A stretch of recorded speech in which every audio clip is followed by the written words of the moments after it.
I'm Lauren Cain, founder of Elm Dirt, and I am doing a gardening series where I talk about all sorts of different aspects of gardening and how I can better help you in your own home know more about gardening and what you should do to help out.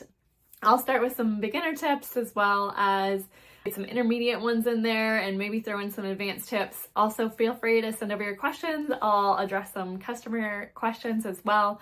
I just want to help you guys in your gardens because it's not easy and it's really rewarding and fun to get out there and just relax and enjoy the sunshine and dig in the soil. So one of the things I'm going to be talking about today is the container gardening. So I have a backyard, but not everybody does. And even when I have a backyard, I also plant in containers. It just helps my patio look really nice. For those of you who only have a balcony, containers are a great way to grow your own food in a small space and still get a lot of joy out of it. So containers are always a big important thing, but containers can also be a little bit tricky. So one of the things that I struggle with in my own containers is making sure they stay watered.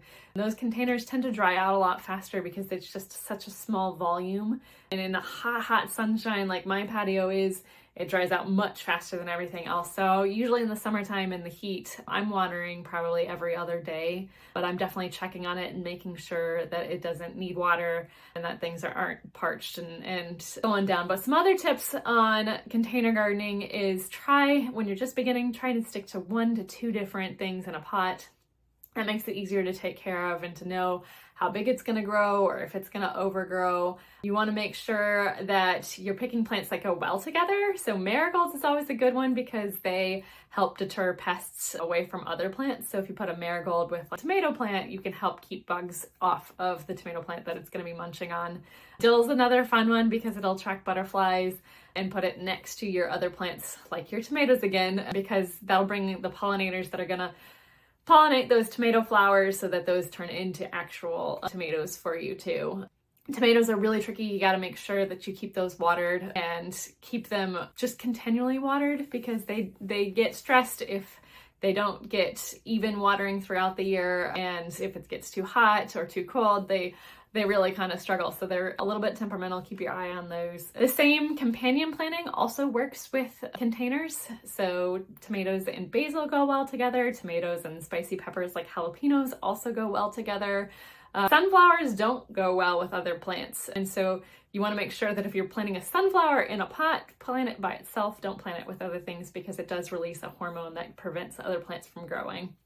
And then you can always have plants planted next to each other. So you can have your annuals next to a container of, say, lettuce or tomatoes, and just kind of fill up your patio with a bunch of different sized pots. So make sure you have a good size pot so that it doesn't dry out too much. A lot of plants also like to have 12 to 18 inches deep to make sure that they get deep enough roots.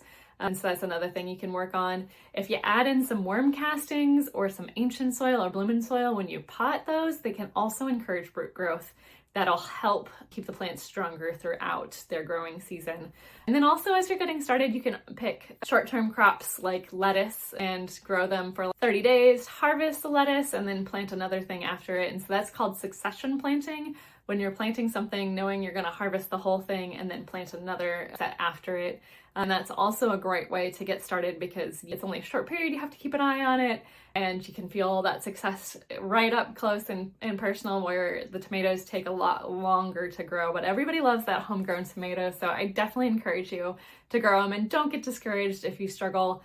If you want, you can join our school community, and there's lots of friendly folks in there, as well as our team that's responding to your questions and answering any garden related issues that we can help you with.